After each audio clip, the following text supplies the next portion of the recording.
Warfare is a matter of life and death, a road either to safety or to ruin. War is a major concern of the state related to the survival and destruction of the nation, and must be treated with caution.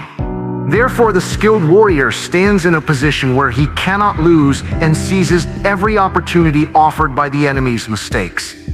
Emphasizes the importance of combining defense with offense. Therefore, the skilled warrior's victory is not marked by fame or valor. Truly skilled commanders do not excessively pursue personal glory and achievements, but focus on the actual results of war and the overall interests of the team. Therefore, the principles of warfare are not to rely on the enemy not coming, but to rely on being ready to receive him. Not to rely on the enemy not attacking, but to rely on having something that cannot be attacked. All disturbances in the world arise from minor grievances. Reveals that conflicts often originate from trivial matters and reminds us to pay attention to small things in daily life. So long as sages exist, great thieves will not cease. When people blindly follow the teachings of sages, it can lead to the proliferation of immoral behavior, emphasizes the balance of reason. In times of peace, prepare for war. Always consider potential crises, even in a peaceful environment, and prepare in advance to avoid disasters. Emphasizes the importance of being prepared. Disorder arises from poor governance, cowardice from excessive bravery, and weakness from excessive strength. Reveals the insight into the duality of things, warning that people should beware of going too far when pursuing a goal. Law is the foundation of governance, power is the basis of politics. Explains SunTzu's understanding of the relationship between law and power, seeing both as important factors in the stability of a state. Those who plan well before the battle will have many advantages. Those who do not plan well will have few advantages. Emphasizes the importance of planning, suggesting that victory lies in thorough preparation and precise calculation. Knowing yourself and your enemy, you will never be endangered. Knowing heaven and earth, you will achieve complete victory. Knowing the enemy and knowing yourself ensures that you will not be in danger. Knowing the timing and the terrain guarantees full victory. The highest form of warfare is to attack the enemy's strategy. The next best is to attack alliances. The next is to attack armies. The lowest is to attack cities. The best way to fight is through strategy, then diplomacy, then force, and the worst is to attack a city. The wise person's deliberations must include both benefits and harms. True wisdom involves considering all the advantages and disadvantages when making decisions. Therefore, the victorious army first wins, then seeks battle. The defeated army first fights, then seeks victory. In war, one should first create conditions for victory, then engage in battle rather than fighting blindly. In political decision-making, leaders should first set clear goals and strategies before acting to ensure the effectiveness of decisions. Therefore, in war, speed is valued, not duration. The purpose of war is to win, not to last.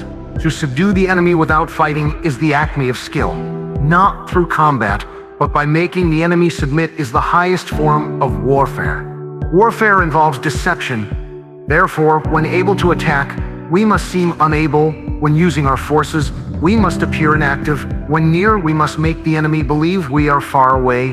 When far away, we must make them believe we are near. Using deception and strategy in war to confuse the enemy and achieve unexpected victories. In political struggles, strategy and wisdom are equally important, and leaders need to hide their true intentions to achieve political goals. Attack where the enemy is unprepared, appear where you are not expected. Attack where the enemy is unprepared, and act in ways they do not expect. Be as inscrutable as the clouds and as swift as thunder. Reflects SunTzu's view on the power of action and the secrecy of strategy, suggesting that surprise is key to victory. The shape of an army should be like water, which avoids high places and flows to low ones. The shape of an army should avoid the strong and strike the weak. Use troops like water, which chooses its path according to the terrain, and troops should avoid the enemy's strengths and attack their weaknesses. Therefore, the skilled warrior seeks to create advantageous situations and does not blame others. Hence, he can choose the right people and take advantage of the situation. Skilled warriors focus on creating and utilizing favorable situations rather than relying solely on individuals. Those who are prepared will defeat those who are not. A capable general with an uninterfering ruler will win. Prepared armies can defeat unprepared ones, and armies led by capable generals without interference from the ruler can succeed. Lure them with profit, take them when they are disordered. Prepare when they are solid, avoid when they are strong, provoke when they are angry, make them arrogant when they are humble, tire them when they are relaxed, and separate them when they are close. Through various strategies, such as luring with profit, taking advantage of disorder, preparing against strength, avoiding strength, provoking anger, and tiring them, achieve tactical objectives.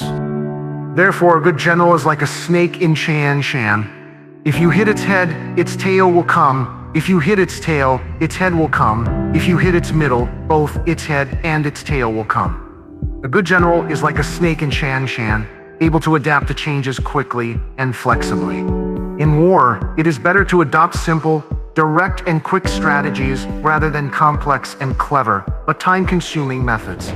To deal with chaos with order, to deal with uproar with calm. This is the strategy of controlling the mind. Therefore, the skilled user of spies must first know the situation, which requires deep penetration, so no one knows about the spies.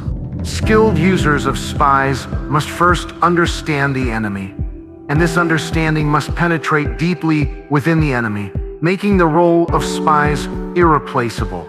Therefore, a general has 5 dangers. He may be killed if he is bound to live. He may be captured if he is bound to die. He may be insulted if he is quick to anger. He may be humiliated if he is honest and upright. And he may be troubled if he loves the people. Therefore, the morale of the 3 armies can be taken away, and the general can be taken away from their hearts. Therefore, in warfare, there is no constant form, just as there is no constant shape in water. The one who can adapt to the enemy's changes and win is called divine. Warfare requires flexibility and adaptability. There are no fixed forms in war or in water. Adapting to the enemy's changes is key to victory. The strong avoid the enemy's edge. The wise adapt to the situation. Place them in a desperate situation and they will survive. Place them in a deadly situation and they will live. Placing them in a hopeless situation leads to survival. Placing them in a deadly situation leads to life. Extreme situations often inspire remarkable fighting power. Therefore, their victories are not repeated, and they respond according to endless forms. Victorious commanders can continuously create new tactics according to the changing battlefield, rather than sticking to fixed methods. Leaders must be adaptable and able to adjust strategies according to the changing political environment.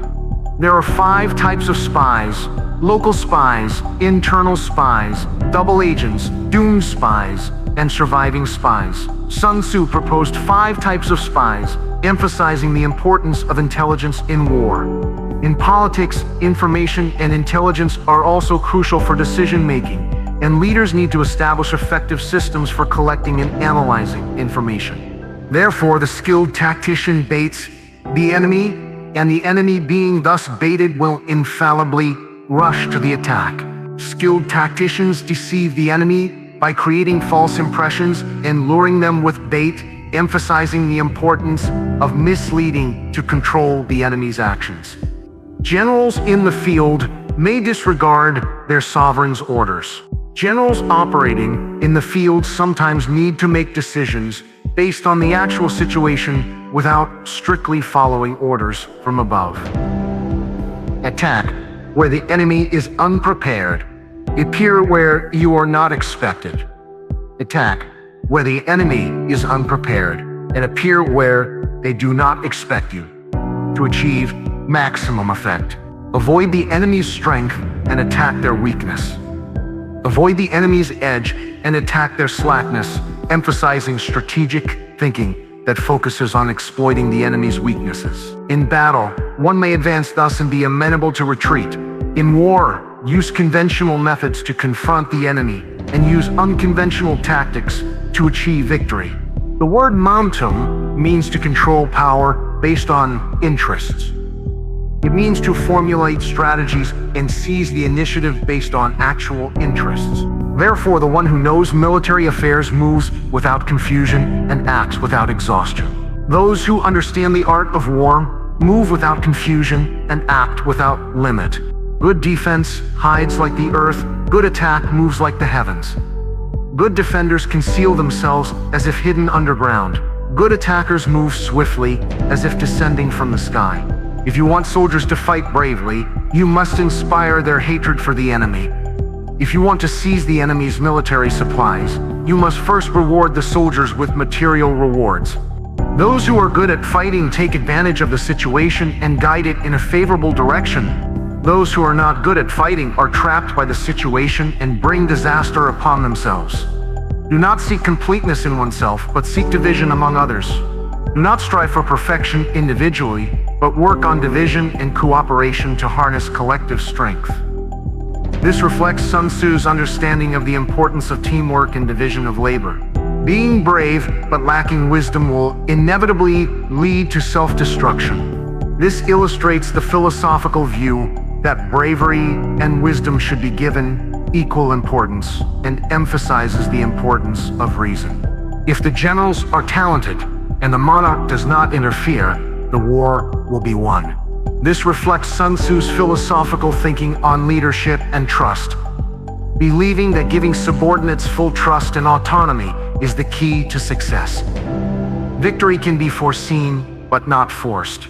Victory can be predicted through observation and strategy, but cannot be forced. This reflects Sun Tzu's philosophical reflection on fate and free will, emphasizing the importance of adapting to circumstances. The skilled warrior avoids the enemy's sharpness and strikes when they are lazy. Skilled warriors avoid the enemy's edge and attack their slackness. This contains Sun Tzu's philosophical thinking on acting according to the situation and exploiting the enemy's weaknesses.